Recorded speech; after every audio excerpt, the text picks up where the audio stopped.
This episode of Her Brilliant Health Radio is brought to you by the Shine Shake. It's an energizing, detoxifying, balancing shake that has 18 grams of protein, low carb, no blender required, tastes great vanilla latte flavor with clean caffeine from the green Kona coffee bean from Hawaii. It will give you nutrients and energy to power you through your day and help to restore balance and detoxify you. Available at KieranDunstanMD.com. You're listening to episode number 53. She used to deliver babies, but now she delivers exceptional wellness for women. Welcome to Her Brilliant Health Radio, where holistic women's health expert and board-certified OBGYN Dr. Kieran Dunstan shares revolutionary insight from leading experts on what you need to know today to treat the root cause of disease, heal, and create the radiant health you've been searching for.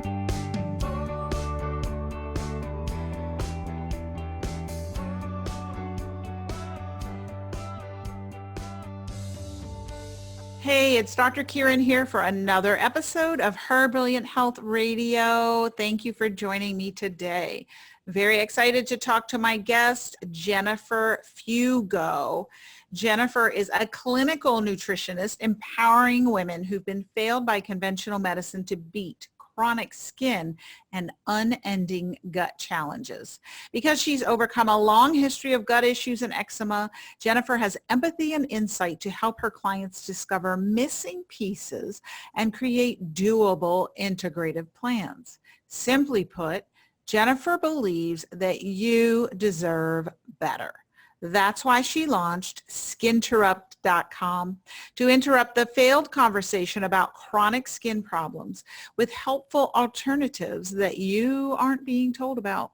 She has a master's degree in human nutrition from the University of Bridgeport and is a certified nutrition specialist. Her work has been featured on Dr. Oz, Reuters, Yahoo, CNN, and many podcasts and summits. Jennifer is an Amazon best-selling author and the host of the Healthy Skin Show. Welcome, Jennifer Fugo. Thank you for having me. I really appreciate being here.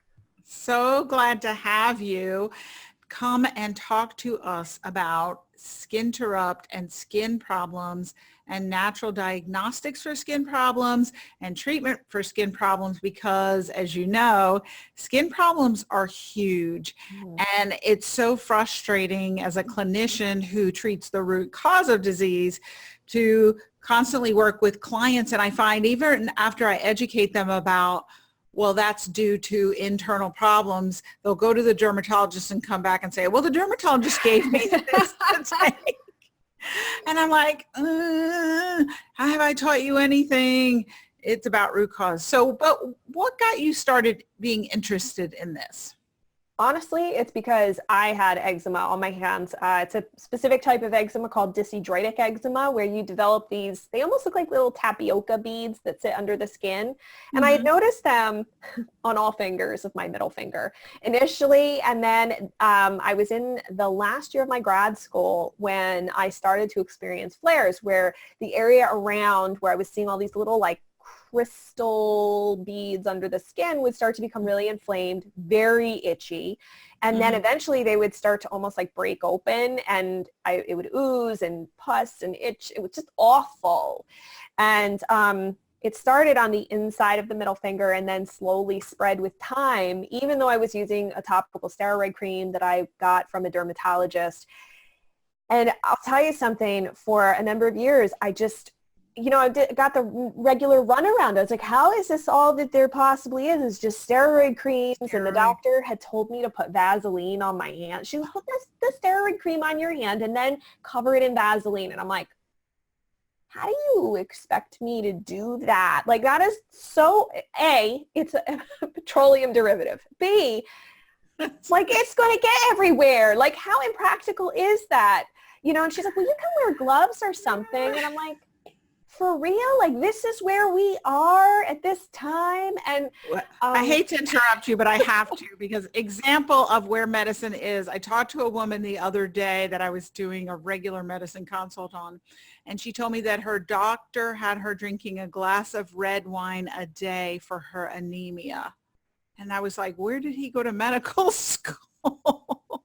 what?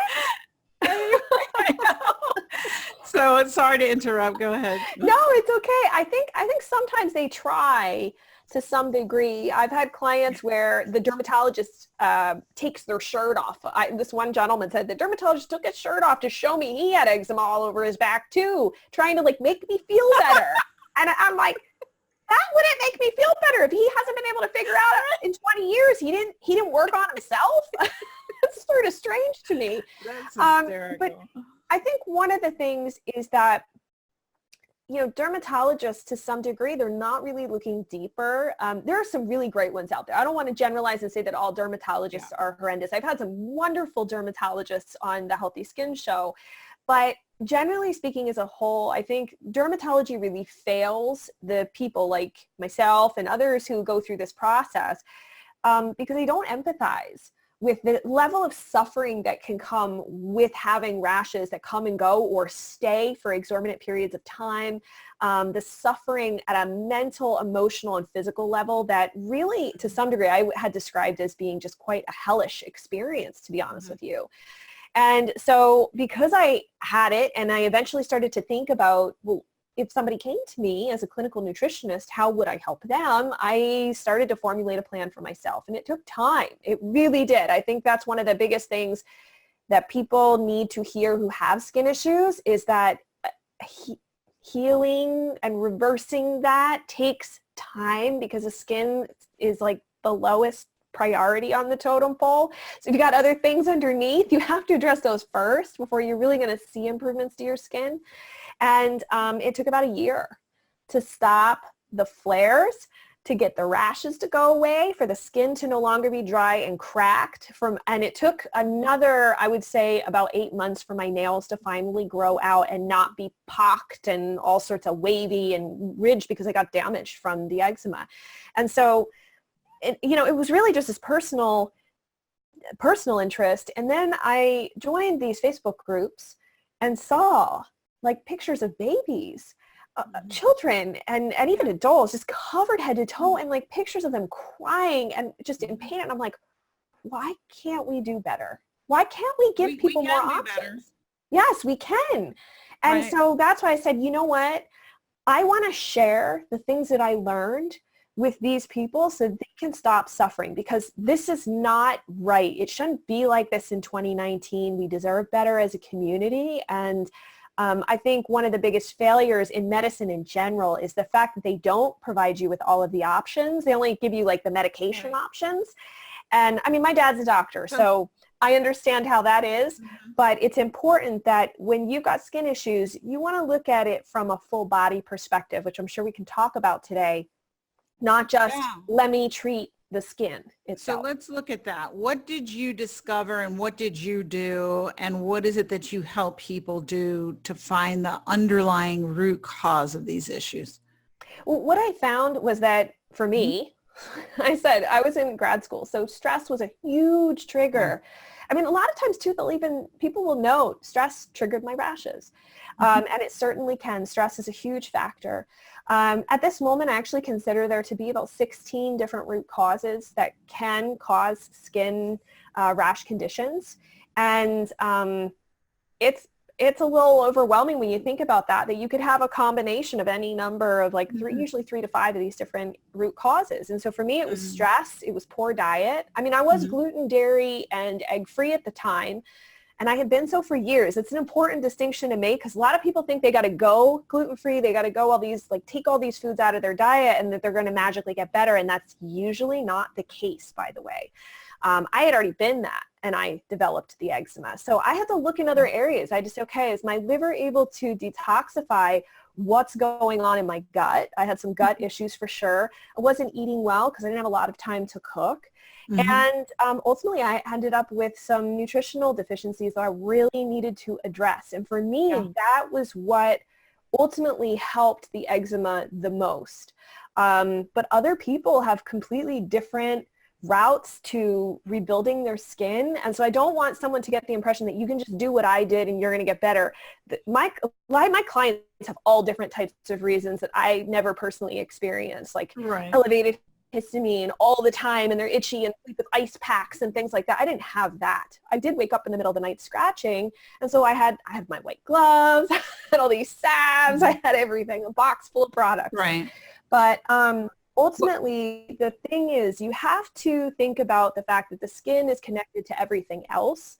And when we start with that one idea and working to view the body from this like 2,000-foot perspective and say, okay, well, if the skin is connected to everything else and every other symptom that we're experiencing is actually a valuable clue as to what's going on beneath the surface. Yes, I love that you call it a valuable clue. So you have to be like a detective. I always call hair, skin, and nails, I say the canary in the coal mine. When there's a problem inside, it will show outside. You can't hide it. And it's going to come out and show in your hair and skin and nails. And I'd love to, if you could share your 16 factors. And I don't think anybody listening, they get by now, if they've been listening to me long enough, that it's not simple. It's not, oh, all you need is to do X and then you'll be better. That everyone is a unique individual with unique inputs. And I bet we could boil down those 16 inputs, though. I have my four-step framework. I bet each one of them fits into one of those four. But if you want to run those down, that would be great. Yeah, probably. I mean, definitely hormones and gut issues for sure. And the gut issues, and I'm just going to simplify this for this particular case. I mean, we're looking at a variety of different gut infections, dysbiosis, gut function. So are you able to digest and absorb your food, transit time, that kind of thing. So it's a bit more complicated than just that. And that includes leaky gut as well, which probably a lot of your listeners have heard about. Trauma and unresolved stress. Believe it or not, the one I added most recently was drug reactions, because it is surprising the number of regular medications like atenolol, which is a pretty common high blood pressure medication, can actually trigger skin rashes. And some psoriasis medication, so it's meant for psoriasis, can actually trigger psoriasis. Interesting. And so that's another one. You've got liver detoxification challenges, heavy metal toxicity. Goodness, putting me on the spot here to remember all 16. Hormones, thyroid dysfunction, environmental allergies. I consider food allergies to be a little different than food sensitivities. I actually consider food sensitivities to be a symptom, not a root cause. And so they're kind of under that gut bucket. A lot of people tend to think of them the other way around, but I find it to be more helpful to flip them around and just view them as a symptom in and of themselves. Let's see, what else? Well, so you've given a lot of them. I don't want to put you on the spot, but I think they do fit into, so my framework is really, I call it the pyramid of success that you need to address, and the bottom is hormones. And I always talk about the big seven. So your stress hormone cortisol fits right in with the cortisol, and the fact that people with a history of trauma have higher rates of eczema and skin disorders speaks to the fact that it kind of dysregulates that HPA, hypothalamic pituitary adrenal axis, and so the cortisol doesn't function normally, and you'll oftentimes see the flares in the eczema when you have that at times of stress, because the body doesn't know how to handle it. And thyroid and insulin and estrogen, progesterone, testosterone, DHEA. And then my next is inflammation / toxicity, because inflammation is toxicity, toxicity is inflammation. And that could be from external, like you said, environmental sensitivity, so from toxins in the environment, heavy metals, food sensitivities, which you could call that a symptom or a cause, and dysbiosis, fungal infections, huge with eczema. I had a woman who was riddled with fungal infections and eczema. Well, she was riddled with eczema her entire life, even on her face, which I always say that skin disorders are just as disabling to people as being overweight, because it's something that people feel a lot of shame about. You were talking about the mental difficulties, the emotional difficulties. It's something that everyone sees, and she had it all over her face. And she had extreme yeast overgrowth. So we addressed that. That was her main root cause. I find that people never have just one. They always have several, like you said. Mm-hmm. And then my next level is nutritional deficiency. And then the top is the mental, emotional, spiritual balance. So I think that what you're talking about, those 16 inputs, definitely, you just zone in on it more, in more detail. And I'll actually add to your point about cortisol. There's some interesting research that shows that people who end up waking up in the middle of the night or who become incredibly itchy at night, they actually, some scientists have noticed a dysregulation with the cortisol, where the cortisol at night in those individuals is going high. So they're experiencing the stress response, and the way that they're manifesting that is in this incredible itchiness that will not stop.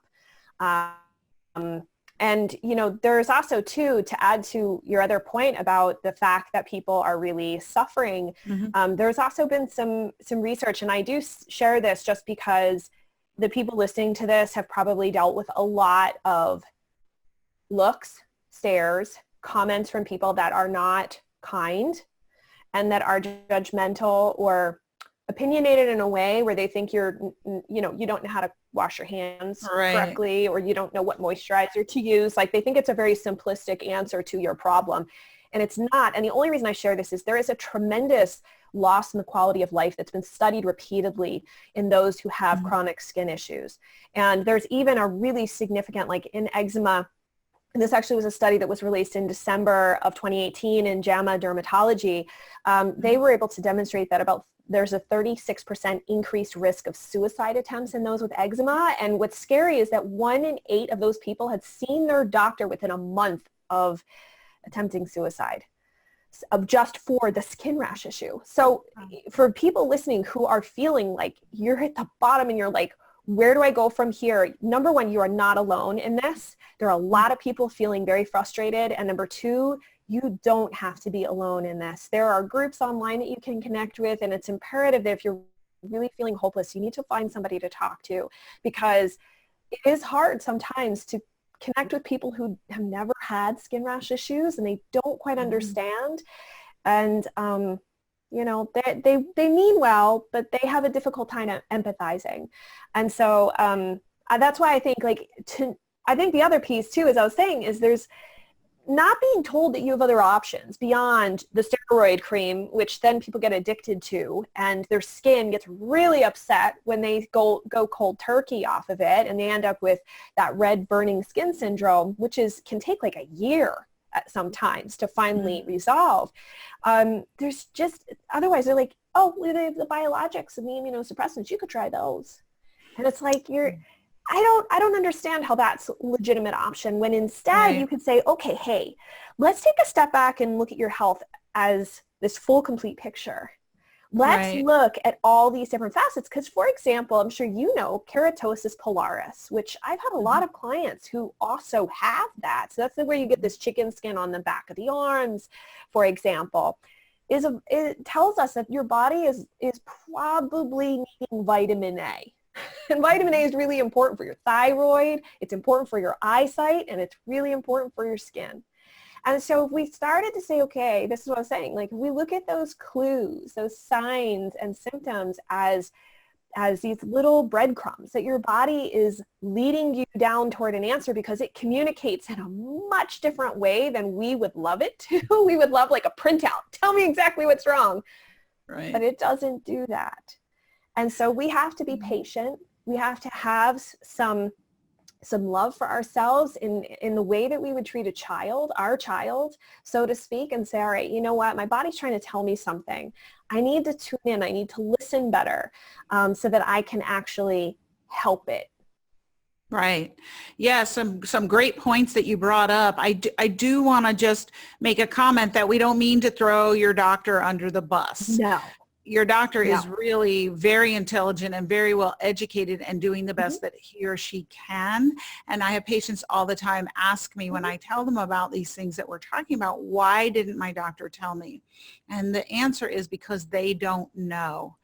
And I always like to explain to people, when I practice regular OBGYN and I gave the standard birth control pill, steroid, antibiotic prescriptions, because that's what I was taught, I was told that as being board certified, I knew everything there was about women's health. And so I thought, if you know everything, there's no reason to look elsewhere. And I heard it put very well recently. It's not that doctors think they know everything. It's that they think they know everything worth knowing on a certain topic. And I thought that said it way more precisely. So they think that there's no reason to look elsewhere. And so they continue doing what they're taught in residency. And in residency, we're really taught how to administer drugs. So you bring up some great points, and that's very sobering about the mental health effects of skin disorders and the suicide. I think it's also worthwhile to point out, like I asked my dad recently, he's an ophthalmic surgeon, why don't you talk about this if it's associated with like macular degeneration or whatever? And he said, honestly, it's outside of the standard of care. He's like, I can get sued if I start talking about these other things. So he's like, part of the fear in conventional medicine is when you start going outside of that, you open yourself up to problems. So I don't necessarily say, oh, your doctor is intentionally trying to harm you, or they're intentionally trying to like keep you in the dark. I actually don't think that at all. I think it's a combination of being overworked, of being afraid, of being really having their hands tied. And that's why I think having a doctor and a good dermatologist along for the ride with you to get a correct diagnosis is so critical. Because here's the thing, this is the danger. You go off on your own once you think you know what you have, and you start reading and Googling. And the first thing you're going to find is put coconut oil on your skin. It's good for everything. Yeah, I saw that you were a no coconut oil. No coconut oil. What do you know that I don't know? Because I freaking love coconut oil. Well, I'm not anti-coconut oil. I think that's the point to make. I'm not necessarily anti most things. I think we have to find a reasonable middle ground, and everybody's got to figure out where they stand with their health values and everything. But I think to some degree, my beef, so to speak, is that coconut oil is highly antimicrobial. And it's antimicrobial to the point where one of the hallmark pieces to chronic skin conditions is this issue with the microbiome on the skin. So the bugs, we have bugs that live in our gut. We have bugs that live on our skin. A lot more of them than there are of our own cells, as a matter of fact. And the area of the skin, like your armpits compared to your face, the makeup of the bugs will vary. Right. The problem is that when you're already struggling with that community, right? So you've got the good bugs and you have the not so good bugs. You start throwing in coconut oil, and what happens is it wipes everything out. And opportunistic bacteria and yeast and other fungal organisms and such are able to really come back into that environment much quicker. And it also, I've seen a lot of clients who are actually developing almost an allergic type reaction to coconut oil being applied to their skin. So number one, it's just way too antimicrobial. That's one major problem. You'd be better off using like jojoba, which is a lot closer to the natural sebum that the skin produces, olive oil, avocado oil, even sesame oil, but it does have a pretty strong smell, and it's pretty thick and greasy. I think it's better for the winter time and using at night before you go to bed.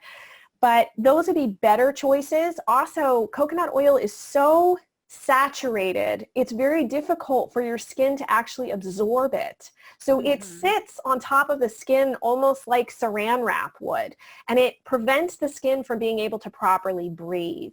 And it can also cause people to feel hotter once they've applied it because it's just not being absorbed. So those are like two of the main reasons why. And if I actually have an article on my website that details why it's really not appropriate, especially for rash skin, to be applied, and the amount of comments of people who have been like, oh my gosh, I have been using it because I read online, but I've been having all these problems and I thought it was something else.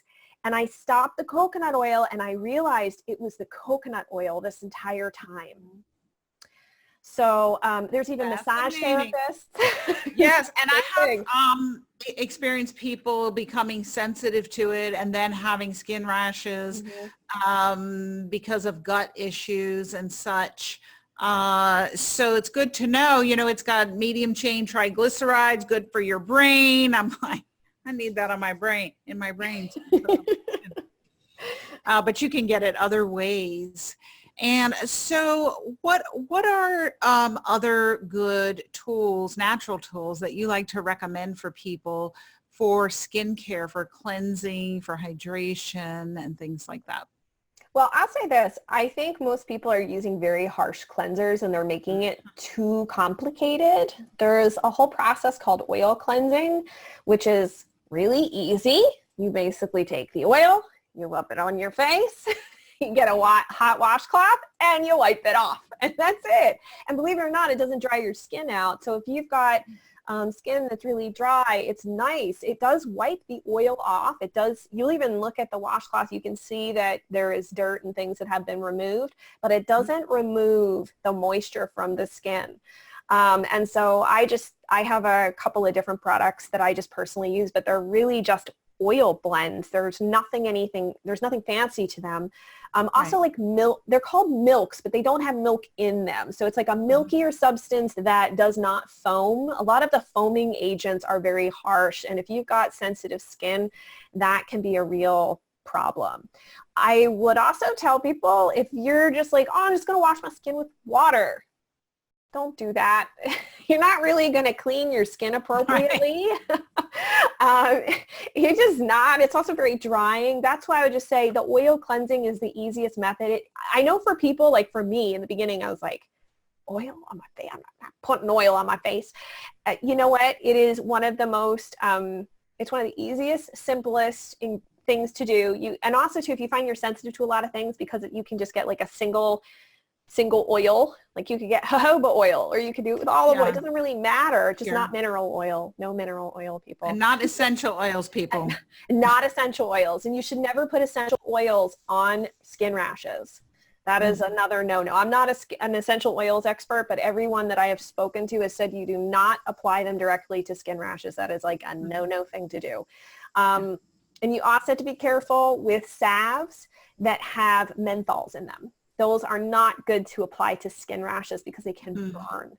But as far as applying oils and things, I've used different products. Like I enjoy Mother Dirt's products, which help bring back the ammonia oxidizing bacteria.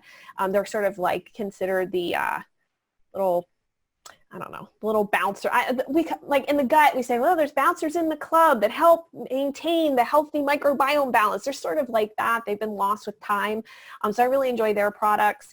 I also use some serums that have different oils in them. I love some of the serums that have CBD in them as well, because that can actually help reduce redness, and they're just really soothing and light. So I use Cuscus. It's KHUS-KAHUS, their products. That's what I personally use. But I think with people, it depends. If their skin's really angry, it's best to figure out what's going on before you just like try a bunch of things. Like reach out for help, find out, get a biopsy, find out what you actually have. I've had a number of clients that were misdiagnosed, told they had psoriasis, and they actually had dandruff or seborrheic dermatitis. So it's important to get an appropriate diagnosis before like just diving in and throwing everything at it.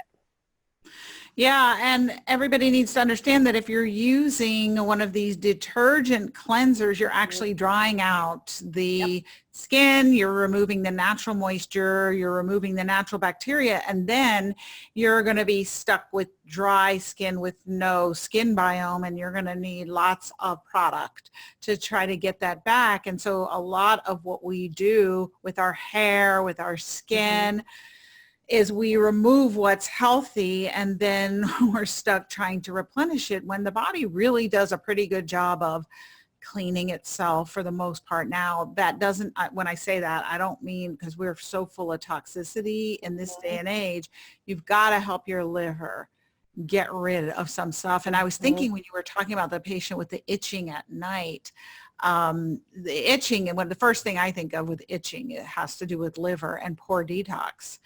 So it's certainly something that needs to be looked at, but like you're saying, it's so individual. Yes, there are all these inputs, but you really need to know what are the root causes for that person. And I'm going to say something a little exactly the opposite to what you said.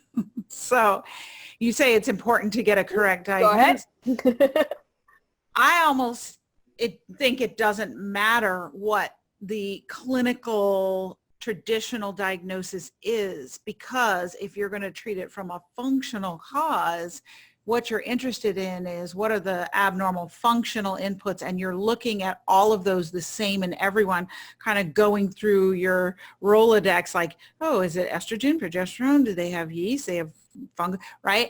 And if you clear those up, it doesn't matter what the diagnosis is, it's going to fix it. So I'm just going to be antithetical, but everyone has their own philosophy of how they treat people and how they treat the body. Absolutely. And I totally understand where you're coming from. I think my one concern is that because there's different immune activation in some of the different skin issues, my concern is always like, I don't want to overactivate certain parts of the immune system if, say, psoriasis is present versus like eczema, which it's like the Th1 balance to Th2 and whatnot. But generally speaking, you can do a lot within the root cause paradigm. And one really important point to this is that for those of you who are listening to this and you're like, I don't really see how my gut and my skin are connected, they're very closely connected. In fact, so much that there's a lot of incredible research out that has come out in the last few years and is continuing to come out about the connection between the microbiome in the gut and the microbiome on the skin. And that certain factors that our gut microbiome produce, they're called short-chain fatty acids. And the one that's very important for the skin is butyrate. And so the gut bugs eat your fiber, right? And they produce waste product. Those waste products are these short-chain fatty acids that help acidify the colon, by the way. Your colon should be acidic, as should your skin microbiome environment. And so butyrate is really important, and it's almost like this internal communication to help anchor the skin microbiome. So if you've got a healthy gut microbiome and you're producing enough butyrate, it helps stabilize the skin microbiome. But if you've got all these gut infections and you have low stomach acid and maybe you don't have a gallbladder, so you're not properly absorbing your fats, and your proteins aren't being broken down, so they're heading further downstream and feeding the gut bugs, and you're making very expensive poop. That's what I call poop, where you're not absorbing the food and the nutrients. It's heading further downstream. Nobody wants that. It's very difficult for your skin or for you to expect your skin to be healthy no matter what you put on it and no matter what you do to it. So I will just say this: if you have no gut symptoms whatsoever, but you've got a lot of skin symptoms, every single client that I've ever worked with who has no gut symptoms, they all come back when we do stool tests with gut infections and major dysbiosis. And they're like, how could this be? I go to the bathroom 1 to 3 times a day. I don't have any symptoms at all. And I'm like, it just happens that this is how it's manifesting for you. So don't rule it out just because you don't have any gut problems. As I said, we've got to think globally and say, okay, where could the imbalances be coming from that are causing an issue and this organ on the outside of us. Right. That's great information. And I like to explain it that metaphorically, our skin is our biggest interface with the external environment. So it's part of our immune system, but actually it's not. Our gut is the biggest interface with the external environment. It's just that we take things from the external environment and put them in, and our gut surface area is way bigger than our skin. And so those two are tasked with the main responsibilities of protection, immune system protection in our bodies. And so they have to be intimately connected, just like our Marines have to be connected to our Army, because they've both got different ways of handling threats, but they have to have very secret, intimate communication. So I like to explain that to people so they can kind of know, oh yeah, they are related. So it's great. And you mentioned something with gut health, and I know that you have a freebie you're going to tell everyone about that has to do with testing for low stomach acid yourself. And so I would like it if you'd help everyone understand what that has to do with skin disorders. Yes, absolutely. Mm-hmm. So the first most important part when you think about your gut health is that you have to say, okay, am I digesting my food and am I absorbing it? That's a critical piece to this whole puzzle. It's not just about digestive enzymes, and it's not just about taking betaine HCl. So if you're taking one of those two or both of them, just hang on for a minute, because a lot of times we think they all do the same thing and they don't. And so stomach acid acts as a chemical barrier. So it helps prevent us from ending up with infections coming down the pipeline and being inhaled or ingested in some way. It also is there to help break down our food, and specifically break proteins down into their smallest parts, which you could think of them as like Legos. Like these big proteins are this big blob of Legos, and the acid helps pull them all apart into the smallest pieces. And if you don't have enough stomach acid, it means that those big proteins continue downstream. Even though you have enzymes in place, it might chomp away at a little bit on the outside, but you're still going to end up with big pieces that aren't able to be absorbed, because traditionally you should just think like, hey, if I want to absorb anything, whether it's protein, carbs, or fat, it's got to be in its smallest building block form in order for the body to absorb it. Otherwise, it heads downstream and your gut bugs get to deal with it. And that's not usually a good thing. And so what we can do is make sure that we have enough stomach acid by mixing together a small amount of water and baking soda. So there's no real cost to you. And I would suggest doing this first thing in the morning on a day when you don't have to go anywhere. So maybe on a weekend, you get up and you mix this little baking soda mixture together and you drink it. And then you monitor yourself for 10 to 15 minutes, I would say. And what you're looking for are big belches, like the type of belch when you were a kid, you drink soda pop and you'd have a big loud belch. That means that you have enough stomach acid. If you don't do that, there's no belches, maybe there's a couple little tiny belches-ish, that likely means that you don't have enough.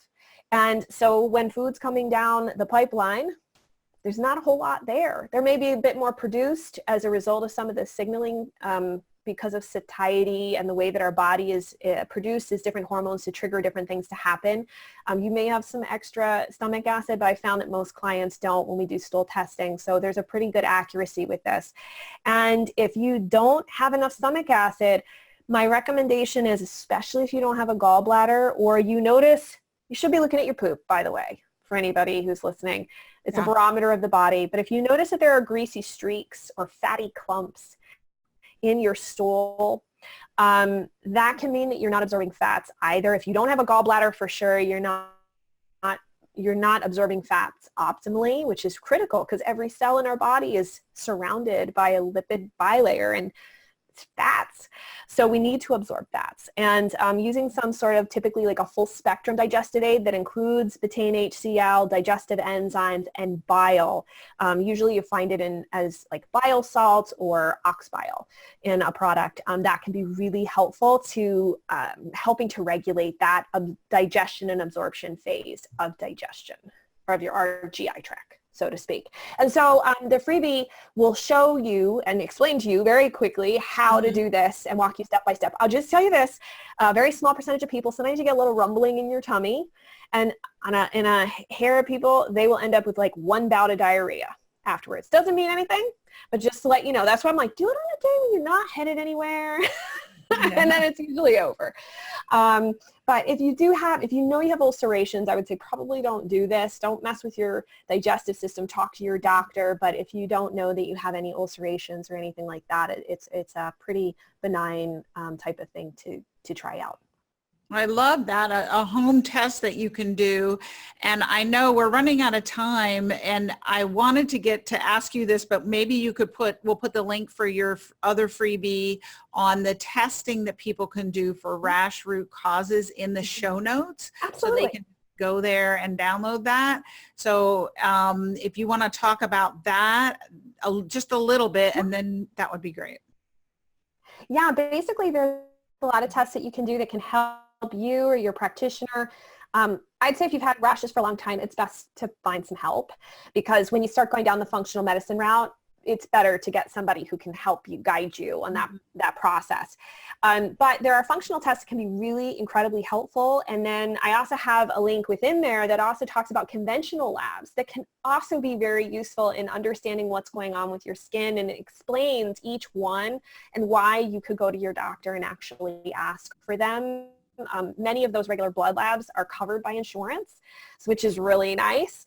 And the functional labs just help you look at your body from a completely different perspective, but both have value. So great. So we will put the links in the show notes to do the home stomach acid test, the link to find out more about tests that you can do yourself. And also we'll put the link to your Healthy Skin Show and to skinterrupt.com.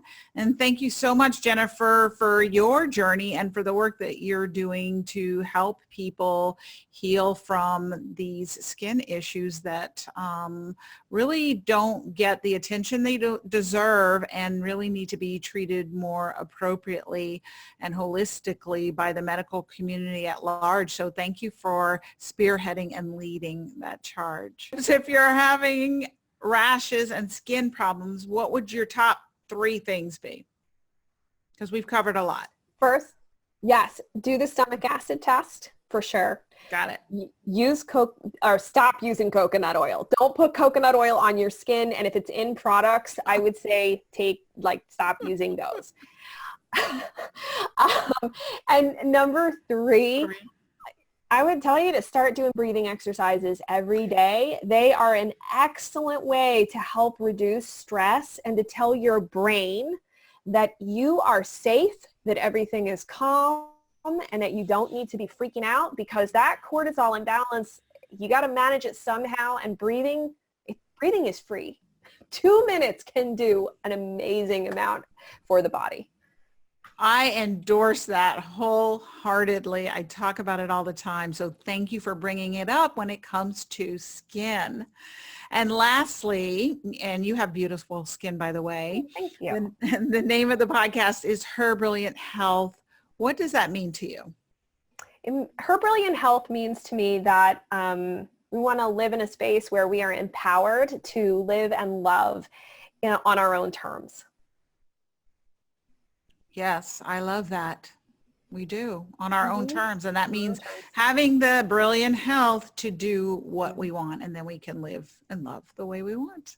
Absolutely. So, thank you so much. Thank you for having me. I deeply appreciate it. Thank you for joining me for this episode of Her Brilliant Health Radio. Hopefully you are inspired to take action on some new information you received today. A step towards the bountiful, blissful, beautiful vitality that you deserve. If you have health topics and questions you'd like addressed, please message me on my Facebook page or visit KieranDunstonMD.com and let me know. I'd love to help. Remember to share this podcast on social media and send it to your friends and family who could benefit from it too.